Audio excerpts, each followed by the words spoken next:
Puebla foi a reafirmação da opção preferencial pelos pobres, da opção preferencial pelos jovens, né? Mas de Puebla para cá, aí você vai tendo João Paulo II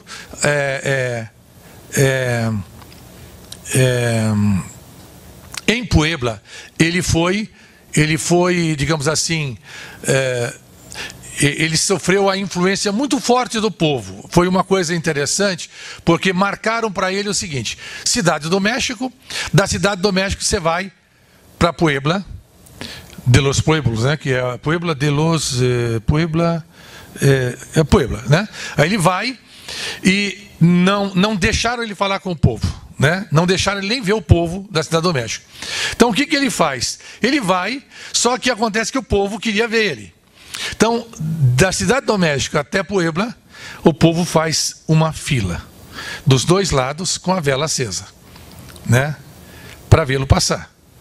E ele se sente motivado por aquele amor, por aquela dedicação daquele povo simples. E em Puebla, ele fala coisas que ele não tinha preparado para falar, né? Depois há problemas mais graves. Depois do Puebla, ele vai para a Nicarágua, e ele, ao invés de dar razão para a Igreja dos Pobres, ele começa, na missa, ele começa a criticar a Igreja dos Pobres. Os pobres começam a vaiar e sair da missa, né? Então, há essas contradições imensas de uma igreja que já estava começando a ser dominada por aqueles que queriam o freio e o retorno ao passado, né?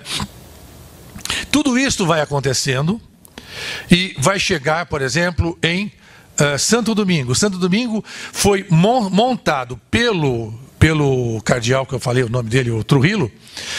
Era presidente do CELAM. Ele foi montado para ser numa ilha cercada pelo exército, de tal maneira que ninguém entrava e ninguém saía, a não ser as pessoas, os prelados, né? Vocês imaginem que um dos padres, para entrar, ele teve que se vestir de bispo, e passou. É tudo isso que vocês estão imaginando. Então, e Dom Luciano Mendes de Almeida, um dia ele foi para a sala do escritório para pegar o documento que ele estava trabalhando, que era uma parte do documento de Santo Domingo, era ele que estava fazendo a síntese. Quando ele entrou, tinha o cardeal máximo do Vaticano, mais o cardeal do Trujillo, alterando tudo aquilo que os bispos tinham votado à tarde. Aí ele brigou, por isso que o sujeito não gostava dele, né? Ele brigou e disse: olha, eu quero uma senha para a minha parte. Na minha parte vocês não mexem, né? E saiu Santo Domingo. Santo Domingo saiu com uma grande opção preferencial pelos leigos, né? Protagonismo dos leigos. Mas as coisas começaram a ficar piores, porque quando chegamos no Eclésia e na América, que é um sínodo sobre a América, aí foi uma coisa muito complexa, porque foi proibida a expressão de teologia da libertação, e foi proibida comunidades eclesiais de base, e foi proibido a citação de opção preferencial pelos pobres, né? Então, Eclésia na América é um deitar e rolar de João Paulo II. Ele tem um texto que agora veio esse texto veio para o documento de Aparecida, e é um erro teológico gravíssimo, que é: os leigos são colaboradores dos presbíteros. Está lá, documento número 213. Desde o Concílio Vaticano II, que os leigos não são colaboradores dos presbíteros, eles são corresponsáveis no ser igreja, né? Isso foi um problema grave, porque quando eu falei isto na última Assembleia dos Organismos do Povo de Deus, Dom Geraldo Lírio, que é o presidente da CNBB, ele olhou para mim e falou: senhor Eli, você tem certeza do que você está falando?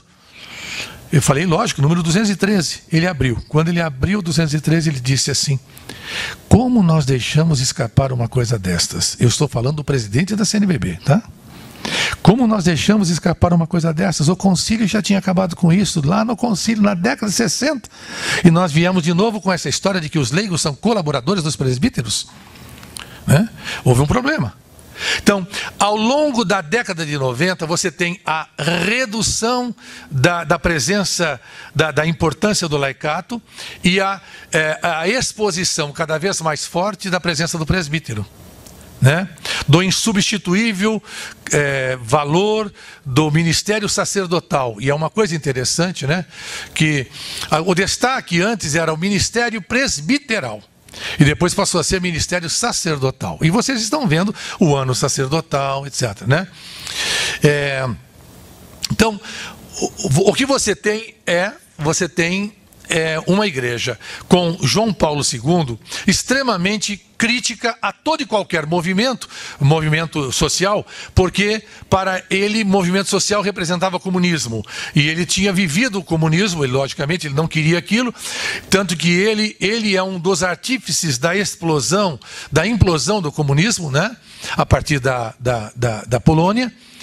Depois, mas a figura dele, carismática em termos de mídia, dá a impressão de que nós estamos avançando, que a igreja está crescendo, as multidões estão se acotovelando para ver João Paulo II, e não é verdade, né? A igreja está num processo de refluxo bastante grande. Na Europa vendem-se igrejas, porque não tem mais quem frequente, e não tem mais presbíteros e nem bispos para coordenar. Algumas igrejas de países que eram absolutamente, fervorosamente católicos, como a Espanha, estão vazias. A celebração dominical, 5 pessoas. A idade média, 80 anos. Né? Eu me lembro na última assembleia da CNBB, eu estava falando alguma coisa que a minha família, por parte de pai, é de Bérgamo, né? E aí, um bispo que estava à minha frente virou e falou assim: o senhor é de Bérgamo? Eu sou de tal lugar, de perto de Bérgamo. Ele disse, olha só o que ele falou, um lugar onde ainda a igreja tem gente para assistir missa.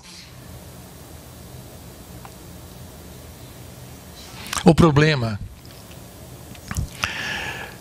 é que todos nós estamos vendo isto.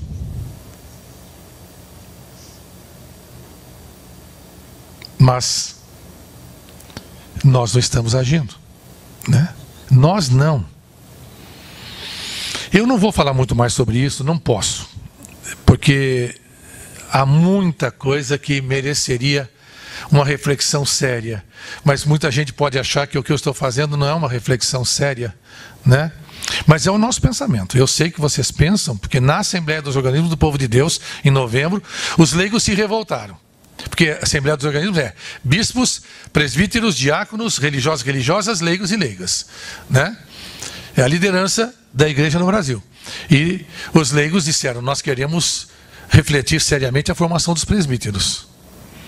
E aí eu tive que abafar, porque primeiro não era o momento, segundo, criou uma celeuma terrível, né? Então vamos abafar.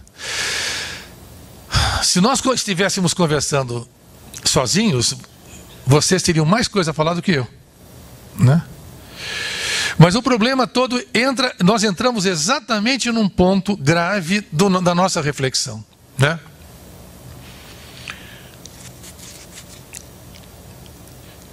Nós vemos a coisa avançar. E nós sentimos. Vocês viram? Esse filme, o filme do Boff, tem 12 ou 13 anos, né? É bastante. Já tem idade, né? Vocês viram Dom Amaury Castanho, que é daqui do clero da Arquidiocese. Foi meu vigário, uma figura com um cabedal de conhecimentos que é raro você ter. O tempo todo que eu era presidente do Regional Sul 1 do Conselho de Leigos, ele me chamava para fazer palestra em Jundiaí, ele me chamava, mas quando eu falava do Conselho de Leigos, ele dizia, não, aqui o Conselho de Leigos não precisa, porque eu tenho, aquilo que ele falou, um conselho de pastoral com 80% leigos. E eu ficava me perguntando, Madonna, esse homem não percebe que o Conselho de